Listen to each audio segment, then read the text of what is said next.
EVM से छेड़छाड़ मामले पर बयानबाजी जारी है और खूब सियासत भी हो रही है और इल्जामात और जवाबी इल्जामात शुरू हो चुके हैं। इस सिलसिले में एनसीपी लीडर मजीद मेमन ने कहा कि सिर्फ 3 रियासतों की हार जीत को सबूत नहीं माना जा सकता, क्योंकि बीजेपी 3 रियासतों में हद से ज्यादा खुद एतमादी की शिकार थी, इसीलिए हार गई, वरना वहां भी ईवीएम से छेड़छाड़ हो सकती थी। वाजह कि अमरीकी हैकर के ईवीएम हैक करने के दावे को इलेक्शन कमीशन ने सिरे से मुस्तरद कर दिया है। कमीशन का कहना है कि ईवीएम से छेड़छाड़ मुमकिन नहीं और ये पूरी तरह महफूज है।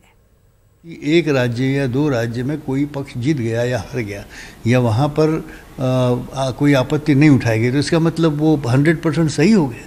बचपना का आर्गुमेंट है ये। मैं जावड़ेकर जी को बताना चाहूँगा कि आप राजस्थान, मध्य प्रदेश और छत्तीसगढ़ में ओवर कॉन्फिडेंट थे, आपने टेम्परिंग नहीं की। आपको लगा कि हम तो जीत जाएंगे वैसे ही, और फिर आपने टेम्परिंग नहीं की और इसके लिए वो हो गया चुनाव, आप हार गए। अब आप 10 जगह टेम्परिंग कर सकते हो। अब आप कलकत्ता में, वेस्ट बंगाल में करेंगे, अब आप यूपी में करेंगे। तो ये तो कोई बात नहीं हुई कि इसके 100%। अमेरिका में सियासी पनाह हासिल करने वाले हिंदुस्तानी साइबर माहिर सैयद शुजा की जानिब से मुल्क के 2014 के इंतखाब पर दिए गए सनसनीखेज बयान पर मुल्क भर में और खासकर सियासी खेमों में कोहराम मचा हुआ है। इस बयान की बारीक बीनी से तफ्तीश करने के मुतालबात के साथ ही उस दौर में नामी गिरामी शख्सियात की मौत और कत्ल की भी जांच की मांग की जा रही है। ऐसे में महाराष्ट्र से एनसीपी लीडर जितेंद्र ओहाड ने भी सैयद शुजा के इस बयान की तफ्तीश करने का मुतालबा करते हुए मुल्क की सालमियत को खतरा लाहक होने का अंदेशा जाहिर किया है। नागरिक जिनको ईवीएम के बारे में बहुत ज्यादा मालूमात है और उनका कहना है कि वो ईवीएम के मशीन में ही घोटाला है और उसकी पूरी जानकारी उनके पास है, बल्कि यही नहीं तो वो उस कंपनी में काम पे भी थे। उस भारतीय नागरिक को अमेरिका, जब वो यहां से भाग जाते हैं तो अमेरिका उसको आश्रय देती है। वही आदमी आरोप कर रहा है, कुछ हत्याओं के बारे में बोल रहा है, कुछ चुनाव के फिक्सिंग के बारे में बोल रहा है, ईवीएम के हैकिंग के बारे में बोल रहा है। ये सब इतनी मामूली बात नहीं है, इसको नजरअंदाज नहीं किया जा सकता है। और खास करके भारत के चुनाव के ऊपर आज बड़ा प्रश्न चिन्ह आ गया है, बड़े सवाल निशान पैदा हो रहे हैं। इसका जवाब पूछना पड़ेगा। सभी पार्टियों ने एक होकर इसके जांच की मांग करनी पड़ेगी। ईवीएम को बंद करो, ये पहली मांग होनी चाहिए, वरना चुनाव का कोई मतलब ही नहीं। बीजेपी और शिवसेना के बीच ताल्लुकात हालिया कुछ बरसों में कशीदा रहे हैं। शिवसेना मरकज की पॉलिसियों की मुसलसल नुक्ताचीनी करती रही है। तमाम तर तलखियों के बावजूद बीजेपी ने शिवसेना की जानिब जैतून की शाख बढ़ा दी है। महाराष्ट्र काबीना ने बाल ठाकरे की यादगार कायम करने के लिए 100 करोड़ रुपए मुख्तस किए हैं। ये यादगार दादर में बनेगी। बुध के रोज बीएमसी उद्धव ठाकरे को कतई-ए-राज़ी सौंपेगी। इस मामले पर शिवसेना लीडर देसाई ने भी अपना रद्द-ए-अमल जाहिर किया है।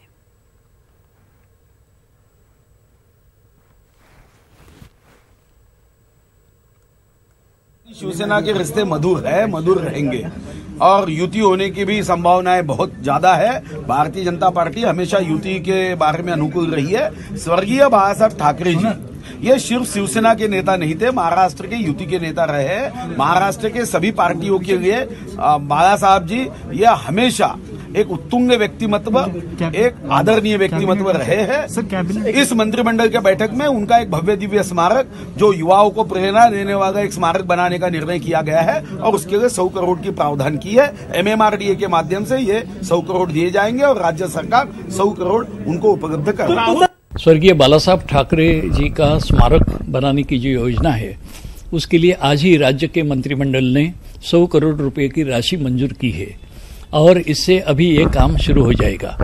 सारी जो परवानगी थी वो सारी परवानगी उसके लिए प्राप्त हुई है और MMRDA के द्वारा जल्द ही इसका टेंडर निकाला जाएगा, जो निविदा जैसे निकली ही जाएगी, फिर इसका कार्य गति से शुरू हो जाएगा। और अभी इसी के लिए कल बाला साहब ठाकरे जी की जन्म जयंती है 23 जनवरी। उस दिन आदरणीय उद्धव जी ठाकरे जी महापालिका के द्वारा इस स्मारक की जो जगह है उसका हस्तांतरण होगा, उसका स्वीकार करेंगे और इस उपलक्ष्य में आदरणीय मुख्यमंत्री देवेंद्र जी फडणवीस भी उपस्थित होंगे।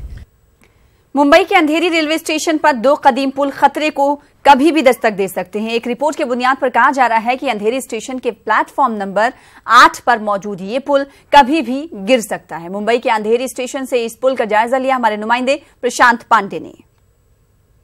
पीएफ की रिपोर्ट से खलबली मच गई है। इस वक्त हम मुंबई के अंधेरी स्टेशन पर मौजूद हैं और आपको अगर दिखाएं तो ये जो ब्रिज है, जिसे आप इस वक्त तस्वीरों में देख सकते हैं, इस ब्रिज को लेकर आरपीएफ ने अपनी एक रिपोर्ट बनाई है जो रेल प्रशासन को सौंपी। आरपीएफ ने इस रिपोर्ट में साफ तौर पर कहा है कि इस ब्रिज की हालत काफ़ी खस्ता है, कई साल पुराने हो चुके हैं और जब यहाँ पर पीकार का वक्त होता है यानी सवेरे और शाम का जब वक्त होता है तो भारी संख्या में भीड़ यहाँ पर आती है और उस वक्त ये ब्रिज जो है पूरी तरह से थर थर कांपता है, पूरी तरह से हिल जाता है। और एक बार फिर से जिस तरह से एल्फिंस्टन में, अगर आपको याद होगा कि 2017 में जो हादसा हुआ था, जब भगदड़ मची थी तो वहाँ पर 23 लोगों की मौत हो चुकी थी। तो इसी बात को ख्याल में रखते हुए आरपीएफ ने जो है इस अंधेरी स्टेशन पे मौजूद प्लेटफॉर्म नंबर 8 पर ये जो ब्रिज है इसे सर्वे कर इसकी पूरी रिपोर्ट जो है बनाकर रेलवे प्रशासन के अधिकारियों को दे दी है। और अब जो है देखना ही होगा कि क्या रेलवे प्रशासन इस रिपोर्ट के बाद कोई कार्रवाई करती है। वहीं दूसरी तरफ मैं आपको बताऊं,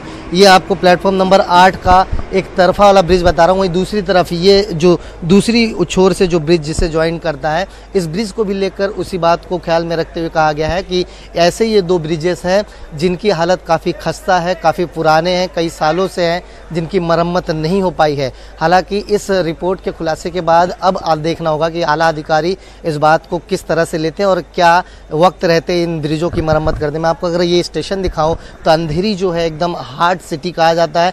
यहाँ पर काफ़ी ऐसे दफ्तर है जो लोग दूर दूर से यहाँ पर आते हैं, भारी संख्या में भीड़ यहाँ पर इकट्ठा होती है शाम के वक्त। और अगर आप देखें तो ब्रिज का अगर एंट्रेंस आपको दिखाने की कोशिश करूँ तो यहाँ से जब एक बार भीड़ आती है तो काफ़ी लोग जो है यहाँ पर भगदड़ के रूप में देखने को मिलते हैं, सब यहाँ पर फंस जाते हैं। तो इन सारी चीज़ों को ध्यान में रखते हुए आरपीएफ ने जो अपनी रिपोर्ट बनाकर प्रशासन को दी है, रेल प्रशासन को तो देखना होगा ऐसे में रेल प्रशासन क्या कुछ कार्रवाई करती है, क्या वक्त रहते इस ब्रिज की मरम्मत हो पाती है या फिर इसे लेकर क्या कुछ कार्रवाई रेलवे प्रशासन की तरफ से की जाएगी, ये देखने वाली बात होगी। कैमरामैन संतोष दिसले के साथ प्रशांत पांडे, न्यूज़ 18 मुंबई। मुसलमानों को उनकी पसमानदगी की बुनियाद पर तालीम और मुलाजिमतों में रिजर्वेशन के लिए औरंगाबाद की स्कूली तलबा ने रैली निकालकर हुकूमत को मुतवज्जह करने की कोशिश की। इस रैली में दर्जनों स्कूलों के तलबा और तालिबात ने हिस्सा लिया। मुसलमानों को पसमानदगी की बुनियाद पर तालीम और मुलाजिमतों में रिजर्वेशन का मुतालबा कोई नया नहीं है। मुस्लिम तबका काफी अरसे से इस सिलसिले में मुहिम चला रहा है। इसी की एक कड़ी के तौर पर जन जागरण समिति की क़यादत में स्कूली तलबा और तालिबात ने रोशन गेट से आजाद चौक तक रैली निकाली। सरकार की नींद जो है, जो होश में लाने के लिए है, नींद से उठाने के लिए है कि मुस्लिम रिजर्वेशन ये जो हमारा हक है ये हमें कब का मिलना चाहिए था, पर 4-4.5 साल होने के बावजूद भी जो सोई हुई सरकार को जगाना है तो मुस्लिम रिजर्वेशन के लिए हम सब ने एक आने की आज जरूरत है। मुस्लिम समाज बहुत पीछे आ गया है। देश की कुर्बानी के अंदर मुसलमानों ने जो बलिदान दिया था तारीख गवाह है और आज मुसलमानों की इस देश के अंदर इतनी बुरी हालत है कि हम बताते हैं कि हमारे दलित भाई से भी हमारी बुरी हालत है। इसलिए हमको हमारा जो है हक मिलना चाहिए, इसके लिए हम दौड़ रहे हैं। मासूम हाथों में मुतालबात के बैनर उठाए ये तलबा और तालिबात आज अपने हक के लिए रास्ते पर उतरने के लिए मजबूर हैं। ये मंजर ही एक इंसाफ पसंद हुकूमत को झंझोड़ने के लिए काफी है। इस मौके पर स्कूली तालिबा ने अपने जज्बात का इजहार कुछ इस अंदाज में किया। इतने बड़े देश में मादूम हमारा ही कौम आज हाशिए पर, जिस हिंदुस्तानी मुसलमानों ने आज़ादी के लिए फांसों के फंदों को चूमा, आज उन्हीं को रिजर्वेशन नहीं मिल रही है। हम सारे नौजवान इस रिजर्वेशन के लिए शाना बेशाना शामिल हैं, क्योंकि हमें रिजर्वेशन चाहिए आला तालीम के लिए, क्योंकि हमें रिजर्वेशन चाहिए सरकारी और नीम सरकारी नौकरियों के लिए।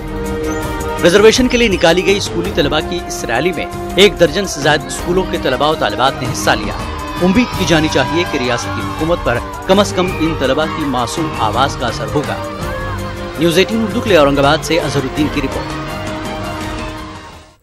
तलबा की तालीमी तरक्की के लिए असातिज़ा की जानिब से किए जा रहे नए नए तजुर्बात के बारे में मालूमात देने के लिए रियासती हुकूमत के महकमे तालीमात की जानिब से तालीमी कारवां के उन्वान से एक प्रोग्राम का इनेकाद किया गया।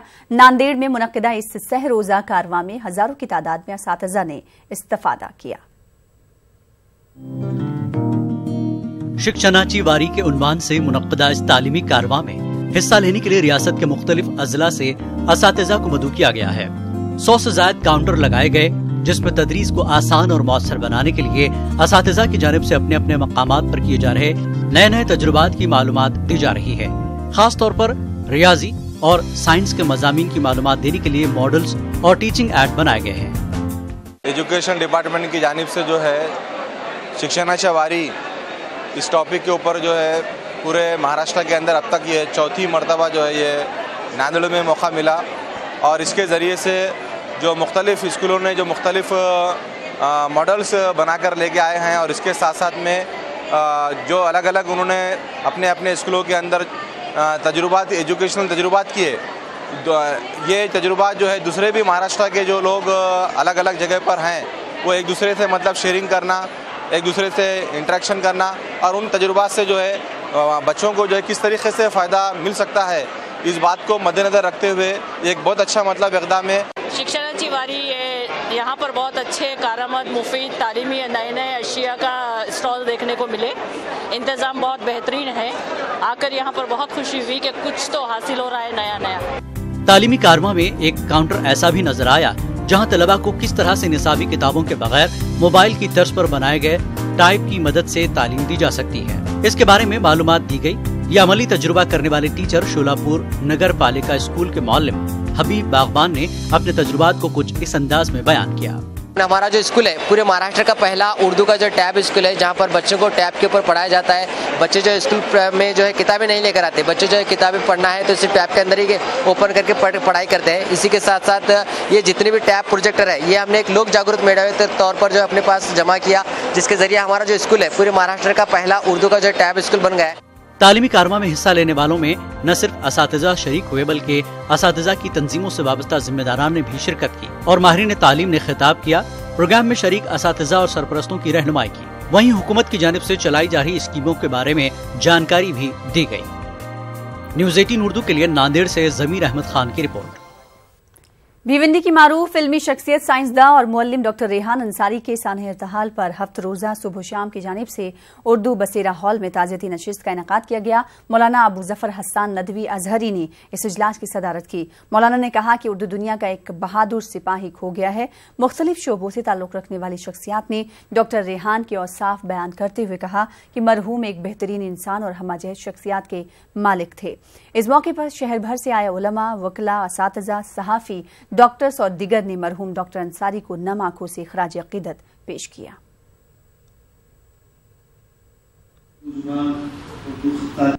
ये सही बात है कि वो एक शख्स नहीं था बल्कि एक मुस्तकिल अदारा था। मुख्तलिफ शोबाए ज़िंदगी में डॉक्टर रेहान अंसारी ने जो कारहाय नुमाया अंजाम दिए हैं, वक्त जैसे जैसे गुजरेगा उसकी अहमियत व अफादियत का अंदाज़ा होगा। चाहे वो ख़त्ताती का मैदान हो, खुशनवीसी हो, तालीम का मैदान हो, तिब का मैदान हो या सहाफ़त। एक शख्स इतने मुख्तलिफ मैदानों में इतनी सरबलंदी और जिद्दोजहद और इतने अज़्म इस्तिक़लाल के साथ डटा हुआ था कि इसकी कोई दूसरी मिसाल हमारे सामने नहीं मिलती। डॉक्टर रेहान हमजहत शख्सियत के मालिक थे। वो एक कामयाब तबीब के साथ साथ आर्टिस्ट, खत्तात और के साथ एक बहुत अच्छे इंसान थे। आज वो इस दुनिया में नहीं है। उनकी याद सबको बहुत आ रही है। उनसे जो खला पैदा हुआ है उसका पूरा होना नामुमकिन तो नहीं लेकिन मुश्किल ज़रूर है।